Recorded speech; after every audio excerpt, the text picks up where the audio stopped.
Bisenpur Bazaar ge loisalakpagido loisalakpagiduda mamangda dum leramani hujikti sida dum changi sida dum changi Manipur College lai ko Manipur College tu ge hek manakta mamangda kam phajai mafam je mafam duki matik phajaba tare ko kubi thaba jaga mafam do ai changjan naba tawge kubi du yam phajam thai aduga se tilho hai tare tilho sanam koi gi maitai tilho do oi do mali ko se thai si degi sanam thare ko degi hawai movie ju thare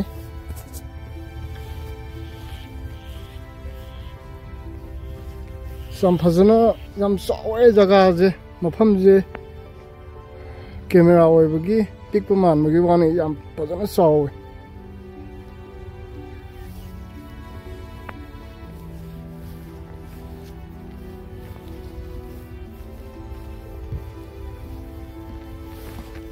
Kamena chen bi ju thare kamena chen bi ju yam phazana sawe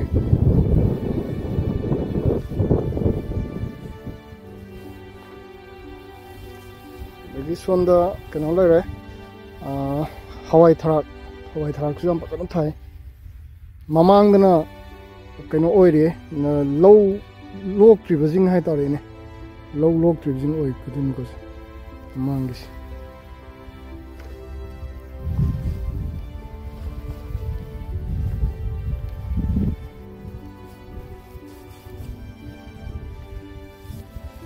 Kamen je ong yam phajana thabe wani da kamen je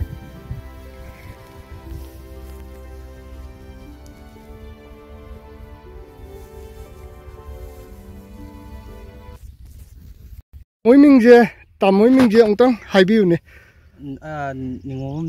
ningombam nabachandra ko sai ge jaga je kai maming ko gni si ge jaga je lokon je Bisenpur di sang budi oi gadeni Bisenpur Bazaar di mamang pang ne sang jaga ang khok oi gadeni Bisenpur area sai lokon ne tabulambi mapa lokon ai tare ko ari sikumi je tabulambi ne ba okay tabulambi mapa nai tare no okay aduga hujujik thabiri je lok sangam kaya no kubi je sangam di phadre sangam di phadre ba si phadom diga sangam phadre ba loken ohum mai tare loken ohum adu hujujik thengna ba awa ba kai kai jing khoi gi sigi khungang gi jaga ji da khoi no kubi je thaba matam da awa ba leitna ko kai kai thengna bi adagi di matam matam gi ba tin kang ta salak ba khot pa jing kai kai struggle to wi sigi posa tin kang je dum yenga ko akoina phone da kapaga tin no gi masak to akoina hidak yon majing du utle aduga dum kape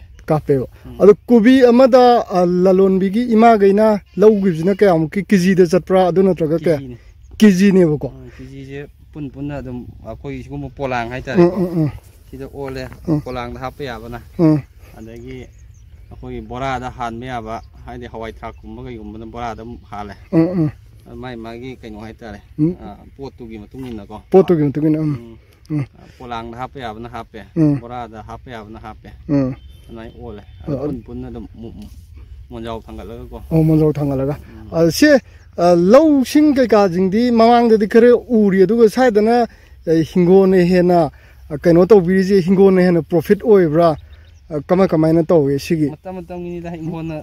dum noi kanai ha jante mang ju yawi ko mang ju yawi nongju kai ka menman ta da hojikti ane thaina dawna nongju panthani adu ni haiba leitre taning ka na grong adum tai mang ju dum phana hai sing ju pai leite adu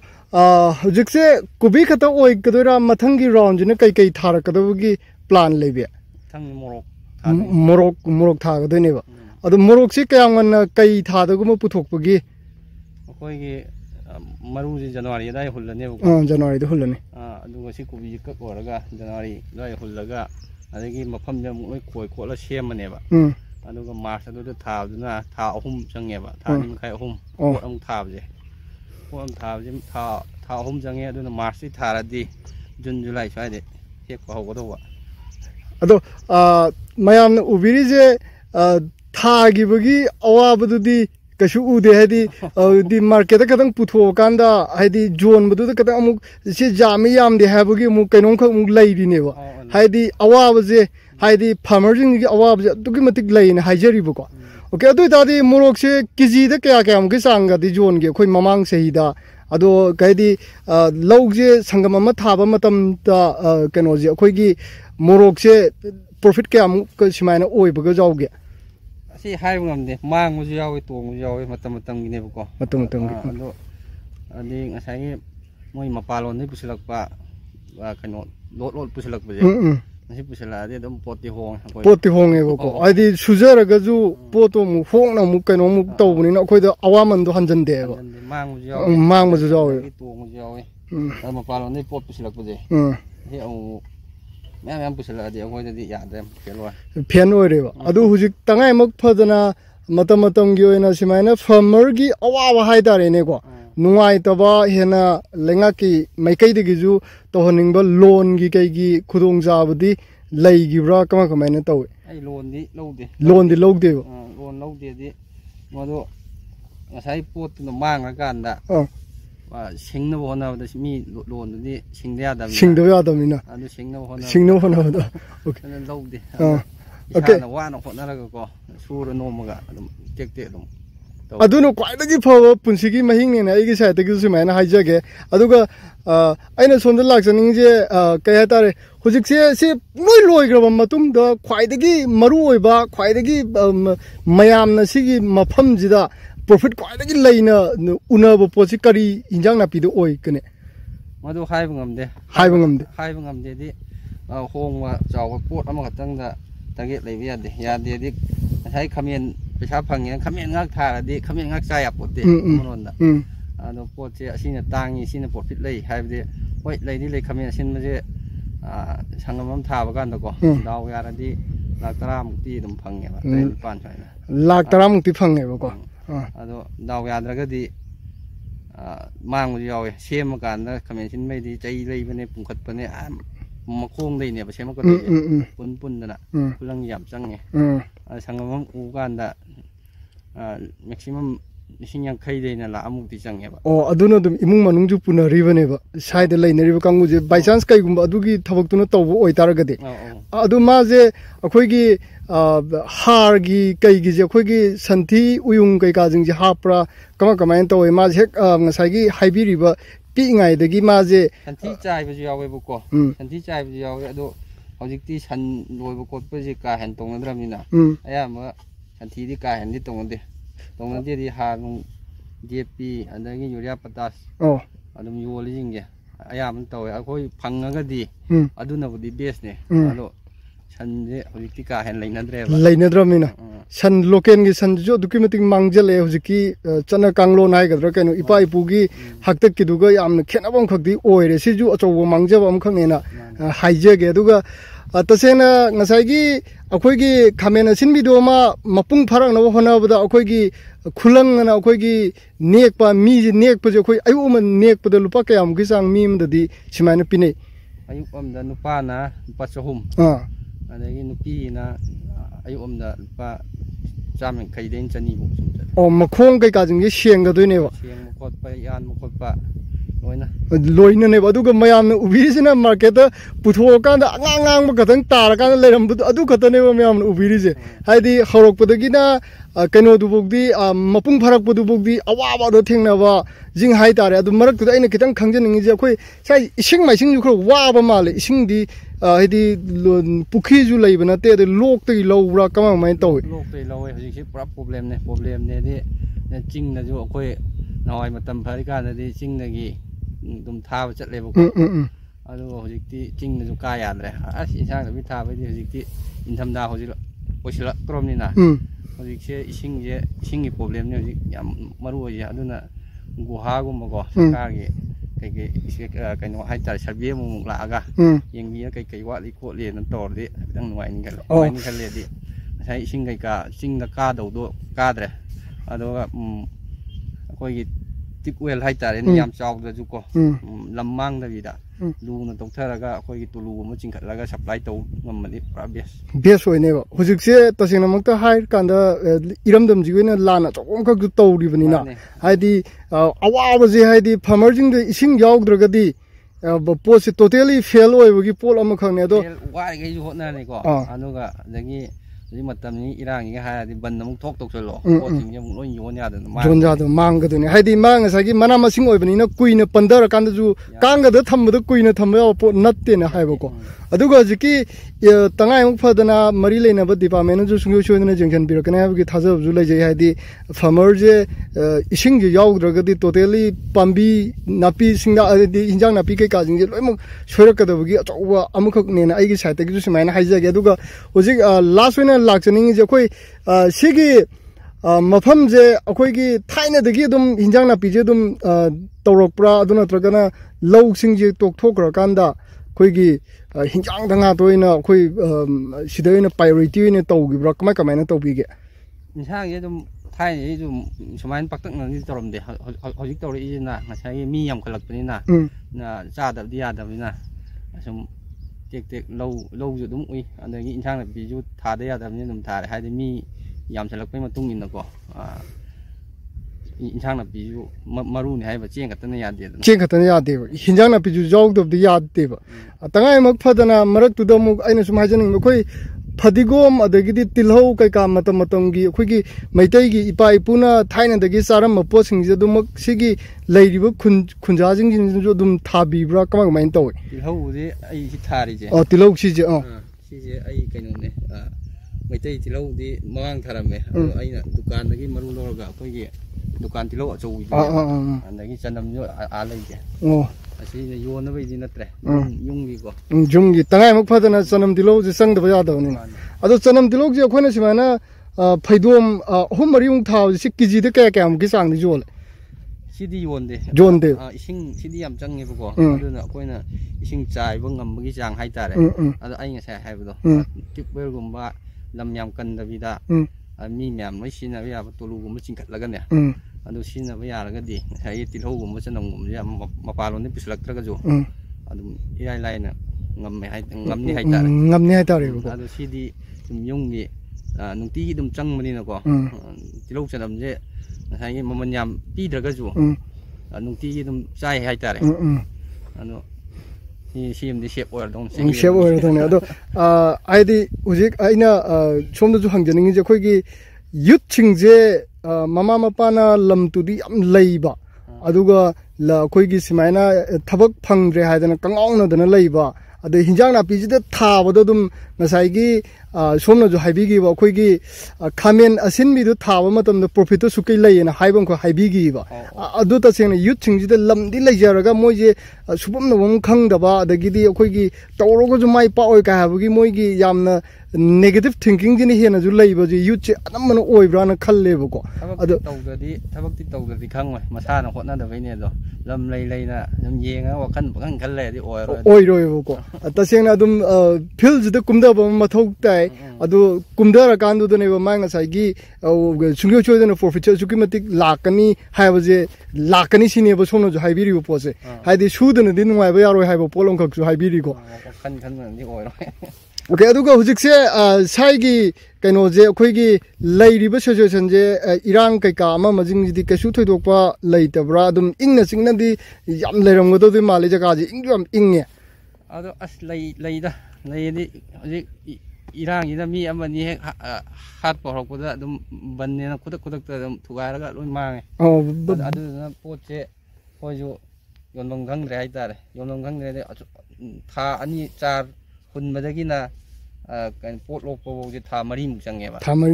ꯌꯣꯟꯕꯗꯤ ꯅꯣꯡ ꯈꯛꯇꯅꯦꯕ ꯀꯛꯑꯒ ꯌꯣꯟꯗꯣꯏꯁꯦ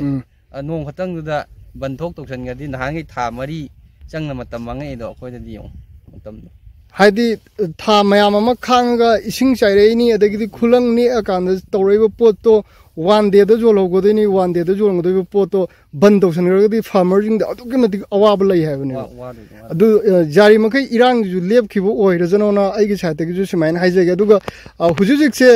ꯌꯨꯝꯗꯤ ꯄꯥꯟꯕꯤꯔꯕ ꯀꯃꯥꯏꯅ ꯄꯥꯜꯂꯦ ꯏꯆꯥ ꯀꯌꯥ ꯂꯩꯕꯤꯔꯦ ꯏꯆꯥ ꯅꯨꯄꯤ class 6 kare handuna ya tom class 1 kare loina bi hai tare ai ite mai ming na kai kawi aduga yamba gi ming na kai kawi adum tanga ai ming ningom nabachandra anagi nupi ming na ningom punima hena mai pak poi bio simaina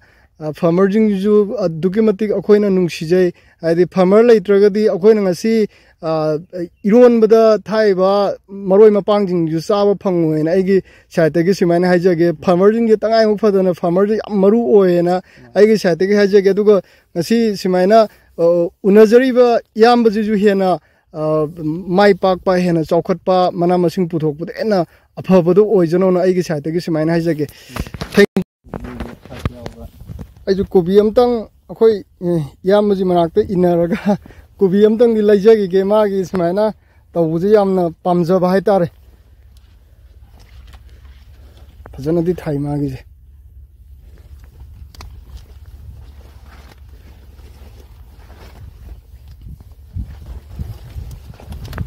yamsigi manaji ju dum akhoi iron maju chaba yabro kenum tawdai sibo yai iron maju chaba yai ko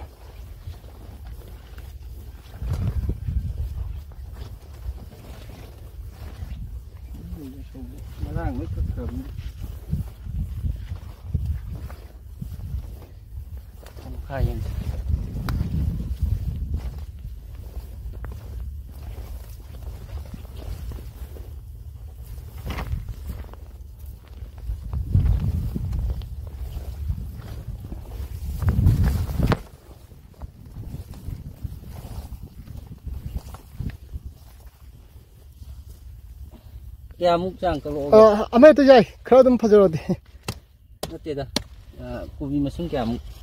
kubi je se kai kai oidena dum ani gu moi chang lai gerge yai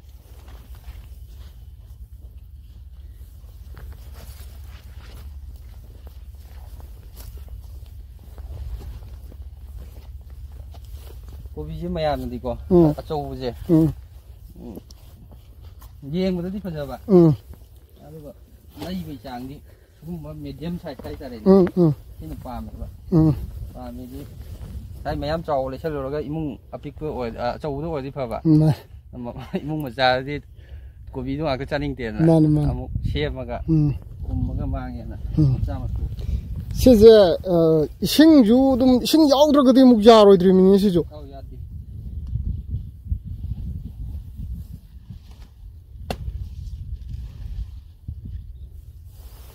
kobi ju lai gidore jamna hawgodo ni si kobi je yam jin ju yam haro rong to bi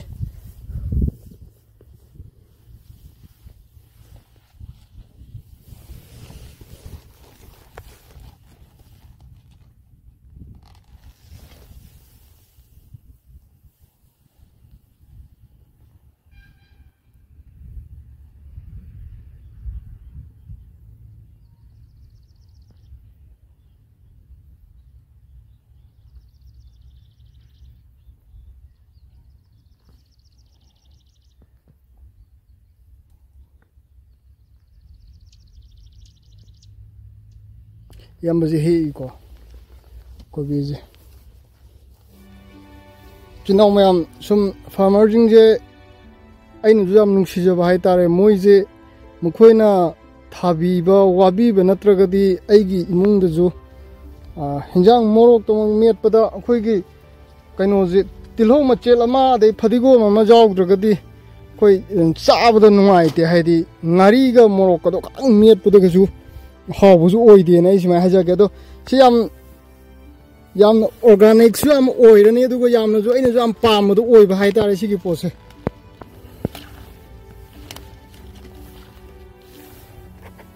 si hum je pu ni akhoi jum ani ni do jum ani do dum corner ni si ki chap cha ni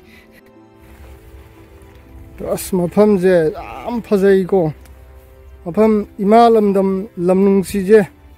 yam phajagra ja ne adi akhoina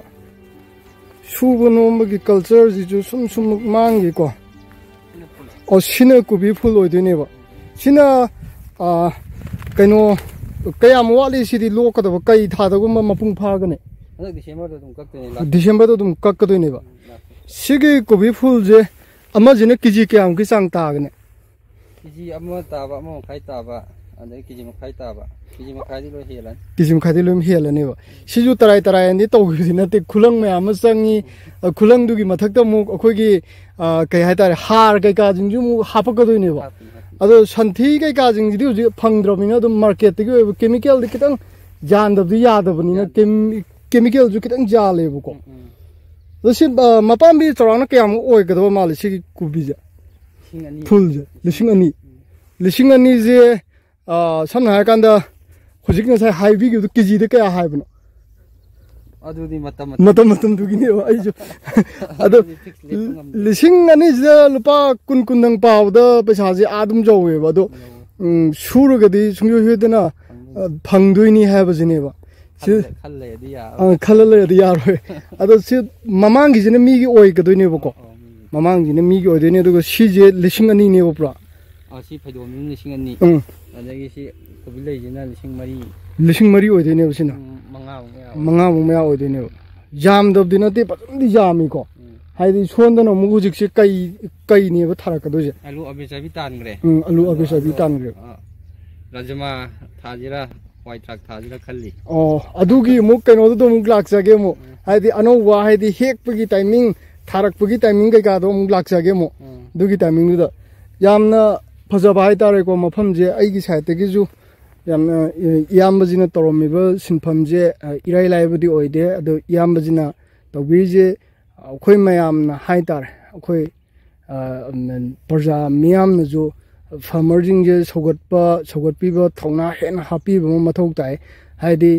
निंगथम की था लाकपद कुबी लैगी महाव खंगदना लैगिबा हाबजे महाव तंगदना लैगिबा हाजे निंगथमदागी वहंग थोएना ऐ सिमाइना हाइजगे तसेंगना फार्मर्जिंग जे दुकी मतिक ऐगी साइतगी हेना थागतनिंगी हेना नुंसिजब पोई मखोय म लैबगी खोजुगसी साब थको फंगजरिने दुमंगनबु आइजुगसी पामजमनबगी हायतार कुबी लैसे यामना याम Hong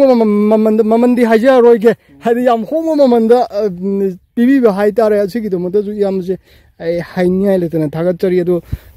hena phaba oirajanu mafam jiju yam ingna sikna haitare ne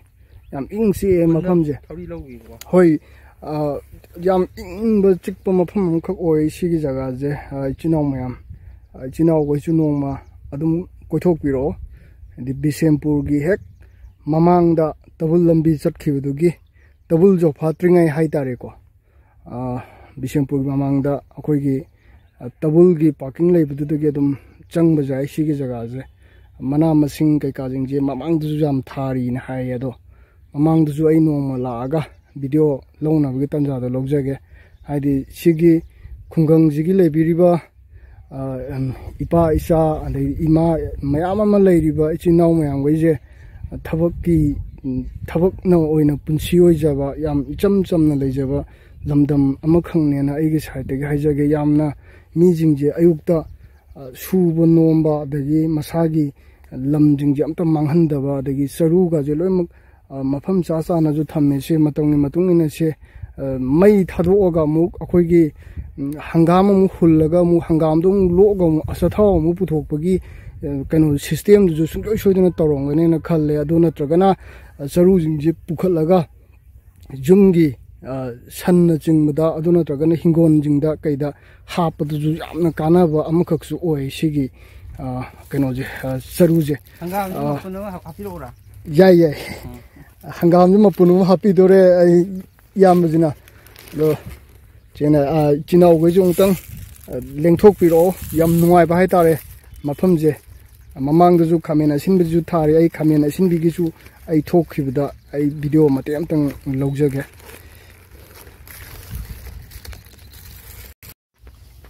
yambana hangam ju ai lam thamna lakpagine na hangam ju happy ne na hangam ju mu kaino tobiri hangam ju hekpiri manu mu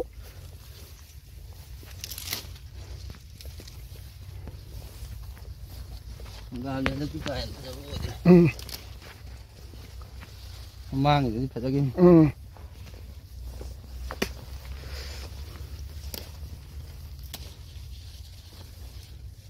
한감지도 좀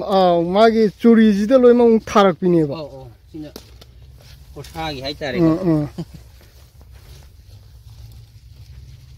한감지도 하피래 야만나 얌나주 하오니 얌나주 아이주 한감과 나가 통오지 ям 싸저닝네요. 담다디 아sam마 마네 아sam마랑나 콰이다기 페이시나우징 상아 하이버제 진기 학당기 하오부기 와 강네 누가 तसेंग मादी नुटिगी साबा याबा हिंजांग जु नते मा सादबदि यादे साबजु मरु ओए दो सांगा की कानाबजि याम थोइदों लैतब्रा न खल्ले हाइदि अचम्बजे अखोइगी मना मसिंग जे सिना ख्वाइदगी पुंसिजु सांगदोकपा दुगा हक्सांग जु नुंगाइबा हाइतारे यारिबा मखै हक्सांग फना लैजि सिनाव फत्तबा चिंजाकतगी लापथोक्सि फबा चिंजाक चाजी हक्सांग साजेन छानाबा ख्वाइदगी मरु ओए सिजु तंगाइ मक फदना तौदबा यादबा म खंगनेना हाइजनिंगे हंगाम जु मयाम हापी दोरे आइना सिदा लाकपगी नुंगाइजबा हाइतारे यामना आइना सिदाजु क्वेश्चन चेंजरगा हाइतारेने सिगी मफम जिदा फार्मरजिंग जिदा आइना उनाजर कानगा सिमाइना क्वेश्चन चेंजरगा लाकपगी नुंगाइबजे सि अदुकि मतिक नुंगाइबा हाइतारे दम मथक्तना कोइ चिंगजि जु याम नंगना लैरे चिंगजि बिशेमपुर की बाजार दुगी हेक मनिंगदा कोई चिंगजु लेरे चिंगी मफम फजर मफम जिंग हाइतारेको सिजु लैये यामना हेकपिरे सोंदजु हवाई ट्रक थारे हवाई ट्रक सिजु याम फजना थाई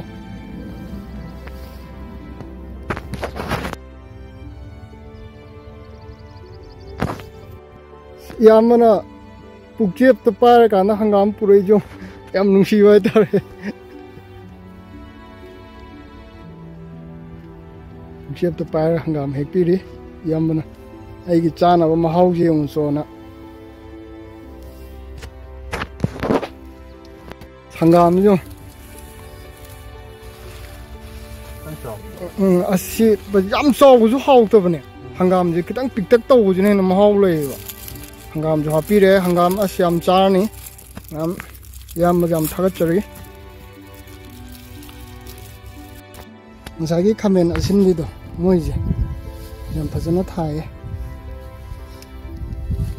वादु वरंगनिको फार्मरजिंग ने तौरिजे सि तसेंगना मोइना थारिबसिदो पुनखलिबा जेबखलिबा मयामजे इराइ लाइन ओरमै वा मुगजान गदोइने बसे वा मुगजाला कानदो सिमाइना थागदोइनेबा तो सिमाइना पालकपसे